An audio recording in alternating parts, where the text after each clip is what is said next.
Assalamu alaikum wa rahmatullahi wa barakatuh. Jazakumullahu khair for tuning in to another episode of Ridwanullah TV, your source for Islamic personal and professional development.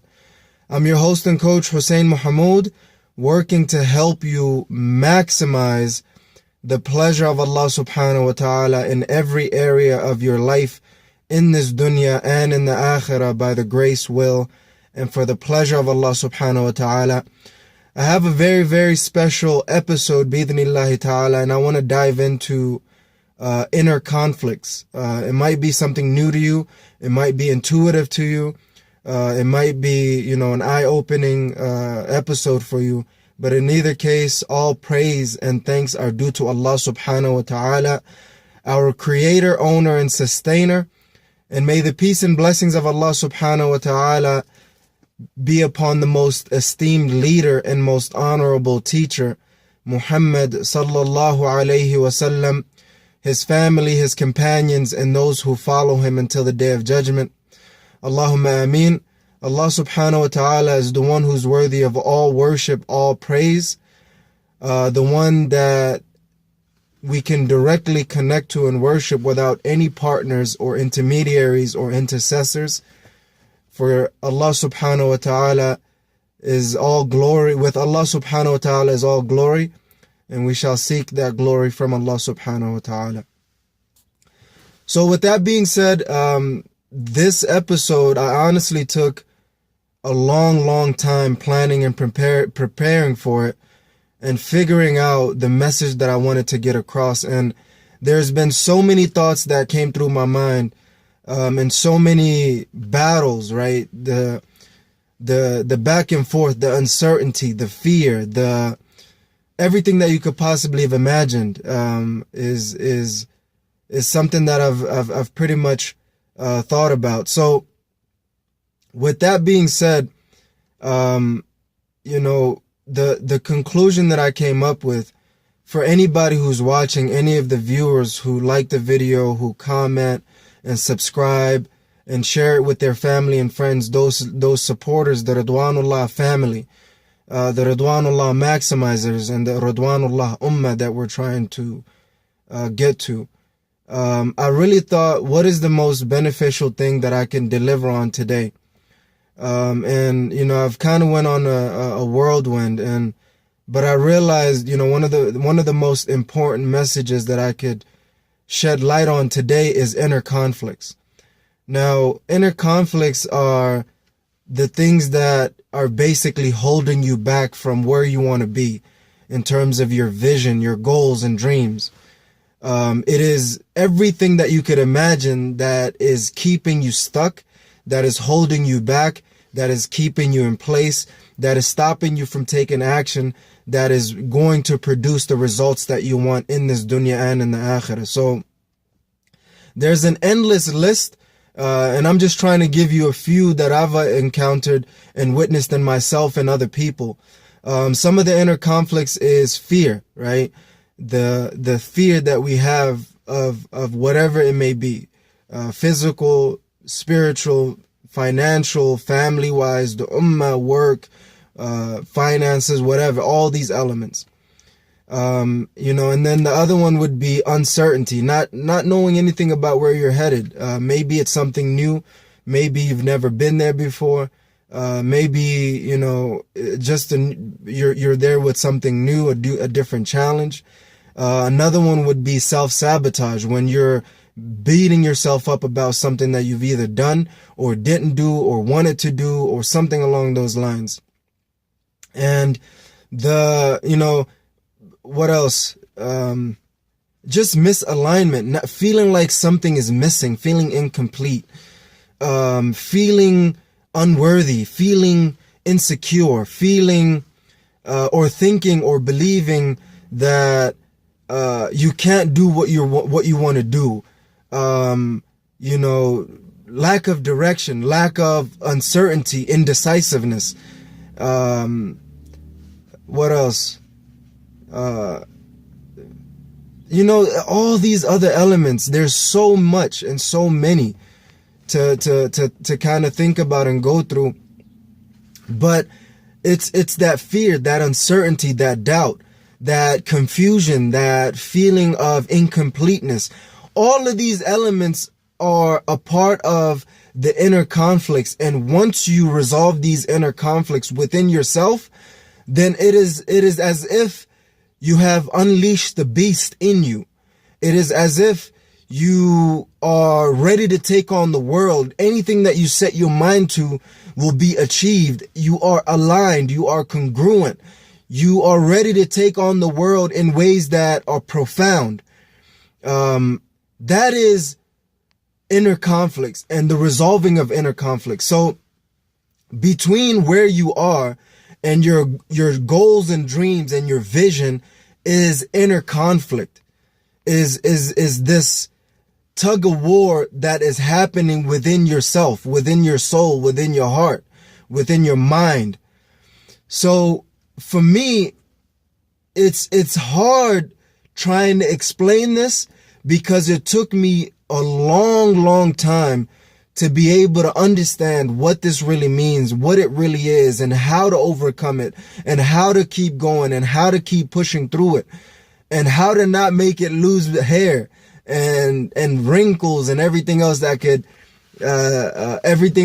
come along with inner conflicts, the stress, the anxiety, the apprehension, all of that is inner conflicts.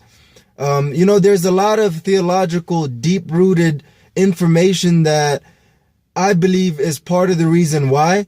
And I hesitate to go into it, but inshallah, if Allah subhanahu wa ta'ala allows, I'll go into that. But the point that I was trying to make is, while you're going in transition and you're striving for whatever you're striving for, and you're working towards achieving whatever you want to achieve, you really have to first and foremost do some soul searching and ask yourself these questions, right? Digging through inner conflicts and trying to overcome inner conflicts is in essence called soul searching. That is when you're trying to figure out what you're striving for, why you're striving for it, where you are in that striving, and how you can actually continue to strive for it and actually achieve it. So within that, I know somebody's probably working full time at a job that they hate, and they're trying to figure out what is the best solution to get out of that situation and that predicament.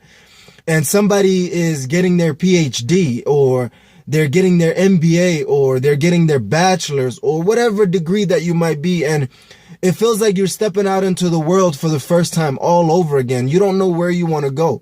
You don't know where you want to head. And it is these inner conflicts that are within us that is kind of keeping us stuck in this downward spiral and feeling depressed, feeling stressed, and all of these elements that are holding us back from where we want to be, from fulfilling our true potential, from achieving the level of success that Allah subhanahu wa ta'ala has prepared for us. And I'm actually reading this book for now. Is called The Evil of Craving for Wealth and Status. And it is written by Al-Hafidh Ibn Rajab Al-Hanbali, around 795 Hijri, rahimahullah. And this book here has been something that has helped me in resolving my inner conflicts. Alhamdulillahi Rabbil Alameen. So with that being said, what I wanted to kind of dive into a little bit more is these inner conflicts that we have is a gift from Allah subhanahu wa ta'ala. These inner conflicts that we're having is a gift from Allah subhanahu wa ta'ala. And I had to take a really deep and long breath, because it is a realization and an insight for me that, the reality and the presence of inner conflicts does not mean that Allah subhanahu wa ta'ala does not love us. The presence of inner conflicts is proof that Allah subhanahu wa ta'ala loves us enough to continue to put painful problems and challenges in our lives, so Allah subhanahu wa ta'ala can direct our striving, our aim in the proper place. Instead of striving and aiming for this dunya, Allah subhanahu wa ta'ala will put as many inner conflicts, painful problems and challenges and opportunities as possible to be able to direct our focus from this dunya to the akhirah. Because when Allah subhanahu wa ta'ala mentions that mankind loves wealth so much, and this love of wealth for this love of wealth that we have is the thing that is clinging us to this dunya, and that is clinging us to striving for wealth and status. Now, for me, growing up in America, I realized that this environment that we're in is all about striving for wealth and status. It's the default. And I'm not saying it's only America, all the countries all over the world, right? And for me, I'm only speaking of America because I live here. And I've been to other countries and continents, alhamdulillah rabbil alameen, and I see the reality of their striving. It's different to a certain degree, but in essence, it's still for the same thing, for wealth and status. Building a business, building so many things. And there's nothing wrong with building businesses and investing and working your butt off and everything else that you could have imagined. But the thing that I'm trying to get to is, what are you striving for? You know what I mean? Is it this dunya? Is it this dunya that you desire? Is it this dunya, the wealth? Is it the status? Is it what is it, this worldly stuff that we're after? Or is it the akhirah that we desire? Is it this long-term vision, this long-term goal that we have? And for me, as I'm going through this whole journey and having this, ambition inside of me to strive for something greater than myself, strive for a better life, I realize there's only two options, right? You're either striving for something great, Allah subhanahu wa ta'ala, or the greatest thing you could ever strive for is Allah subhanahu wa ta'ala. Or you could be wishing and beating yourself up about why you're not living up to your potential, right? Why am I not doing this? Why am I not going out there? Why am I not chasing my dreams? Why, right? And when you step into the how and you're actually working towards your goals and dreams, you start to feel these inner conflicts, right? Because, if you feel like the only thing to strive for is wealth and status and you're striving for it, and if you feel like if you can't strive for that, then there's no point to anything else in life, then there's something to ponder. For me, that's what I had to do. I realized that I had these inner conflicts inside of me, and I was doing a lot of soul searching so I could avoid the midlife crisis, right? When everything that you're struggling and striving for has been basically something other than what you wanted. It's dogma, something that somebody else wanted for you. And every day and night and day, you're struggling and striving with misery. And you realize everything that you've ever struggled for, everything that you've ever strived for was not something that Allah subhanahu wa ta'ala was pleased with, and was not something that you were pleased with. It is something that someone else wanted for you, and you blindly kept struggling and striving, working to convince yourself, to tell yourself that it is actually your thing, when in reality was somebody else's dream that you were living all these years. So avoiding the midlife crisis and avoiding the inner conflicts are all one of the same. It is to make sure that your ladder is in the proper direction, is in the proper destination that you can continuously climb on. And you will end up in the proper place, or you will die trying. And in essence, Allah subhanahu wa ta'ala will reward you for that. So it's important for us to reflect on our inner conflicts and continue to do the soul searching that we always do on a regular basis.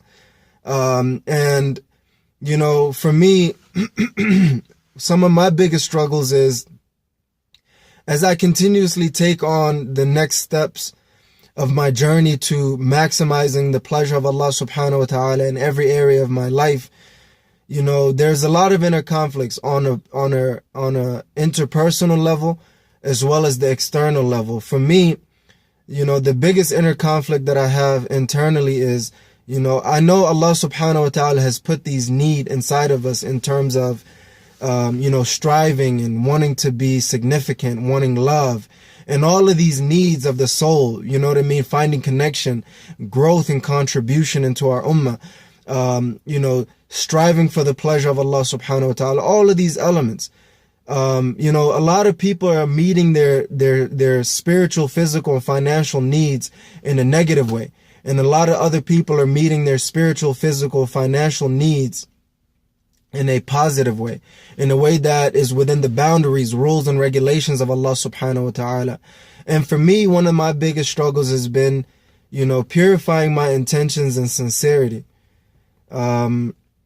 It's been something that, I've really, really, really, really, really struggled with. Because at the end of the day, all this hard work that we're putting in, all the striving that we're doing, who is it for? Right?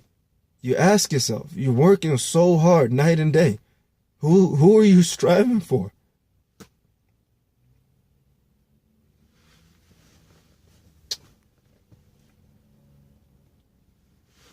What are you striving for? Right? Is it the wealth, the status?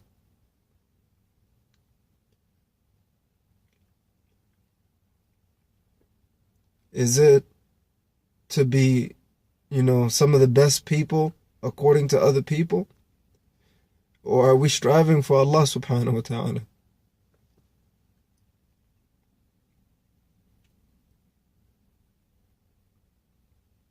And the hardest thing to tell is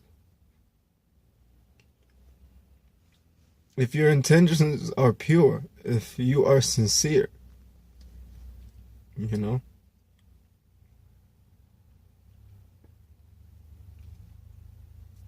And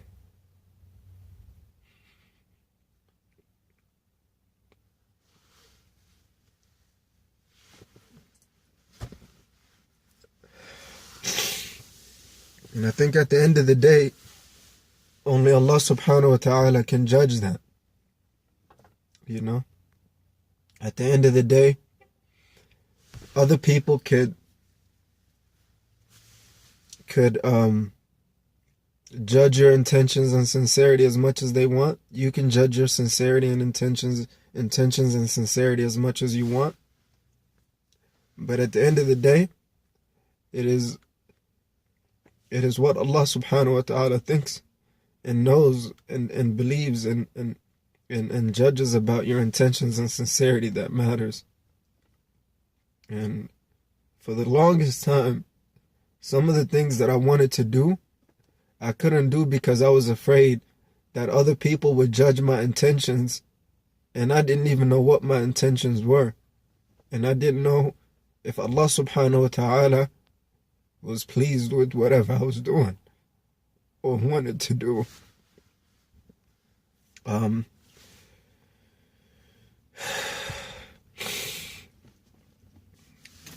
So I knew this was going to be deep, but I didn't think it was going to be this deep. But I thought I'd be transparent in sharing these thoughts with you. That, I feel like as I continue to strive for this dunya, I realized I had to continuously dig through my inner conflicts and do a lot of soul searching and make a lot of dua and istighfar and tawbah to Allah subhanahu wa ta'ala, in hopes that Allah subhanahu wa ta'ala will purify my intentions and make me sincere, and working towards doing the things that I need to do to be able to not just earn a living doing what I want to do or build a business around it, but to truly be purely intentioned and utmost sincere for the pleasure of Allah subhanahu wa ta'ala. And not to do it for any of the praise, not to do it for any of the mashallah, you're a good person, mashallah, you're the best, mashallah, you've motivated me, mashallah, you did this and that. All praise and thanks are due to Allah subhanahu wa ta'ala for allowing a sinful slave to continue to strive for his pleasure. And everyone wants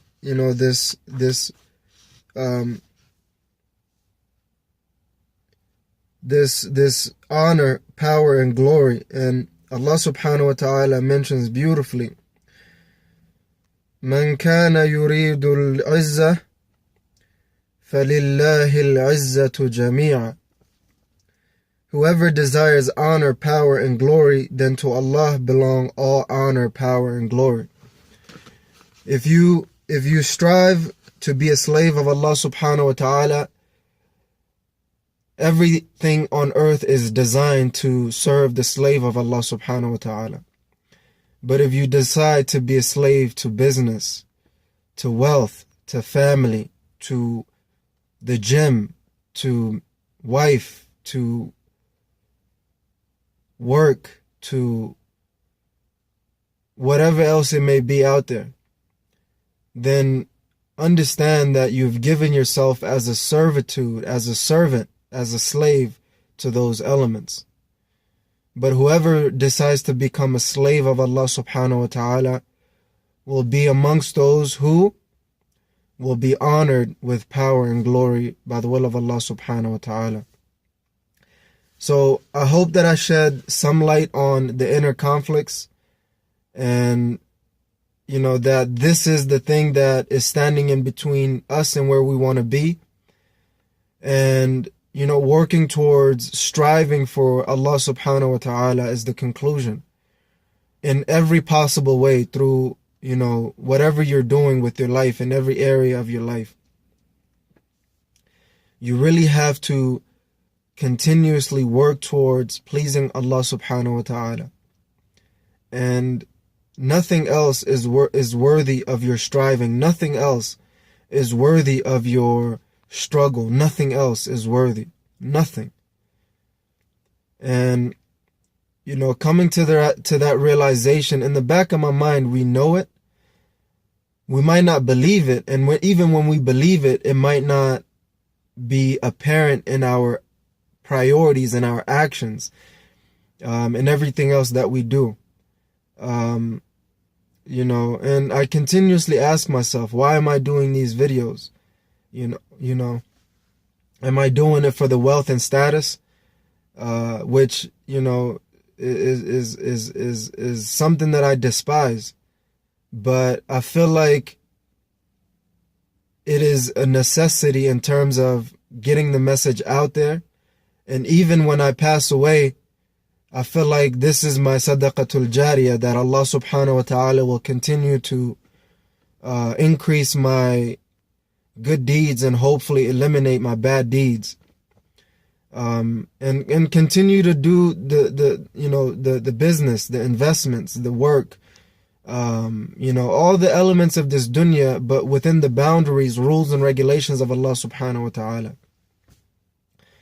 And it's a journey. It's an amazing journey that we continuously have to strive to work towards what we need to be able to work towards. Every one of us are struggling and striving for something. Why not struggle and strive for the greatest thing, which is the pleasure of Allah subhanahu wa ta'ala? I just want to read a couple of other verses from Allah subhanahu wa ta'ala before I conclude this session, inshallah. In Surah Al-Mutaffifin, Allah subhanahu wa ta'ala says, وَفِي ذَلِكَ فَلْيَتَنَافَسِ الْمُتَنَافِسُونَ. And for this let all those strive who want to strive. And before in the verses, Allah subhanahu wa ta'ala talks about the righteous people, and how their kitab will be in the illiyun, and they will be in Jannah, and they'll be given these amazing alcoholic drinks that are not intoxicating, and everything else, and every amazing thing in heaven. Allah subhanahu wa ta'ala says, وَفِي ذَلِكَ فَلْيَتَنَافَسِ الْمُتَنَافِسُونَ. And for those who let that be the thing that they strive for those who want to strive, right? And then Allah subhanahu wa ta'ala mentions in this book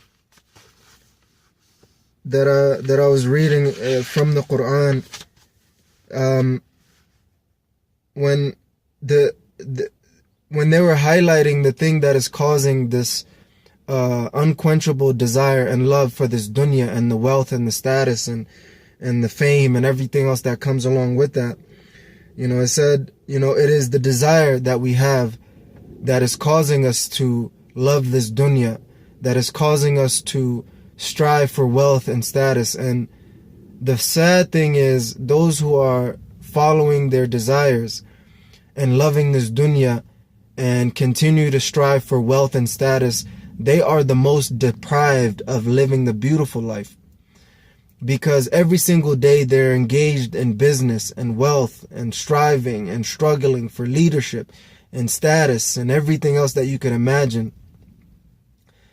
But in essence, that is what is leading them to the fire. That is what's leading them to their misery in this life, and that is what is leading them to the fire in the hereafter. But the one who controls their desires and turns away from this dunya and strives for the wealth and status with Allah subhanahu wa ta'ala, for them is Jannah. And that is what Allah subhanahu wa ta'ala mentions here when He said, Jalla wa ala, فَأَمَّا مَنْ طَغَى. Then for such as had transgressed all bounds, وَآثَرَ الْحَيَاةَ الدُّنْيَا, and had preferred the life of this world, فَإِنَّ الْجَحِيمَ هِيَ الْمَأْوَى, their abode will be the fire. وَأَمَّا مَنْ خَافَ مَقَامَ رَبِّهِ وَنَهَى النَّفْسَ عَنِ الْهَوَى. But as for him who feared standing before his Lord and restrained himself from impure evil desires, the hawa and lusts, فَإِنَّ الْجَنَّةَ هِيَ الْمَأْوَى. Verily, paradise will be his abode. And for me, it's been a real struggle trying to decipher through this whole process, through this inner conflicts, and through the soul searching, and seeing if my desire and my intention and my sincerity is pure or impure. And it's a constant and never-ending battle that we have to continuously struggle through. And we really have to, be a little bit more intelligent than what we're doing right now, which is always struggling and striving with, obeying our lustful, evil desires, and, desire that leading to desiring this world, and then that leading to striving and struggling for wealth and status. What we really need to do by the will of Allah subhanahu wa ta'ala is to restrain and constrain our desires and working on purifying it and keeping it within the boundaries, rules and regulations of Allah subhanahu wa ta'ala. And instead of desiring this dunya, we should desire the akhirah, bi-idhnillahi ta'ala. And instead of struggling and striving for wealth and status in this dunya, we should struggle and strive for wealth and status in the akhirah. And for me, it was a beautiful realization and a beautiful insight, because I feel like when I stop striving for something great, which is Allah subhanahu wa ta'ala for all of us, I feel like there's something missing. But with the same token, I can't stop striving for something. I have to strive for something greater, strive for the greatest, which is Allah subhanahu wa ta'ala. But what I've realized is, if I strive for something less than the greatest, which is this dunya, this meaningless, transcending life, then I feel empty just as I've felt empty striving and struggling for nothing, right? But what I realized is there's 3 options in striving. Number 1, which is the absolute best, is to strive for the greatest, which is Allah subhanahu wa ta'ala. Strive for Allah subhanahu wa ta'ala. Strive for pleasing Allah subhanahu wa ta'ala. And knowing that the only reason why you were created was to strive to please Allah subhanahu wa ta'ala. As Allah subhanahu wa ta'ala says, if I remember it correctly, what was that ayah? Man, this is like a commonly known ayah. I don't know why it is missing right now. But the وَمَا خَلَقْتُ الْجِنَّ وَالْإِنسَ إِلَّا لِيَعْبُدُونَ, that Allah subhanahu wa ta'ala did not create the jinn or the ins except that they worship Allah subhanahu wa ta'ala. And in essence, that is the reason why, that is the only reason why we should strive. That is the only thing we should strive for in many ways, and that is the ultimate end. Now, the other thing to strive for is this dunya, the wealth, its status, and everything else that comes along with that. And when you strive for that, that is the definition of misery. If that is your ultimate aim, if that is the only thing that you're striving for. Now, if you're working and you're taking care of business and investing and all these things within the boundaries, rules, and regulations of Allah subhanahu wa ta'ala, that's preferred. The other thing is not striving at all and being miserable for not striving, not going after what you want to go after. And it's important to understand that we should strive for the greatest. Strive for the greatest. And the greatest is Allah subhanahu wa ta'ala. So as you continue to struggle and strive for the greatest, Allah subhanahu wa ta'ala, you're going to deal with a lot of painful problems and challenges in this dunya. You're going to deal with a lot of painful problems and challenges for not wanting to strive, burning yourself out. And that's actually the reason why we burn out, is because we're striving for other than the greatest. For those who strive for the greatest, they never burn out. It is impossible to burn out when you're striving for the greatest. But when you're striving for mediocre, this meaningless dunya, and you're striving for everything else other than that, and not even striving or whatever it may be, then in essence, you're feeling depressed, you're feeling stressed, and all of the inner conflicts. And now I'm realizing this amazing insight that if you have inner conflicts, it only means that you're striving for less than the greatest. But if you're striving for the greatest, you'll never have inner conflicts, because there's nothing more pure and more right and more righteous than striving for the greatest, Allah subhanahu wa ta'ala. So I hope to continue to, purify the striving for myself and for you.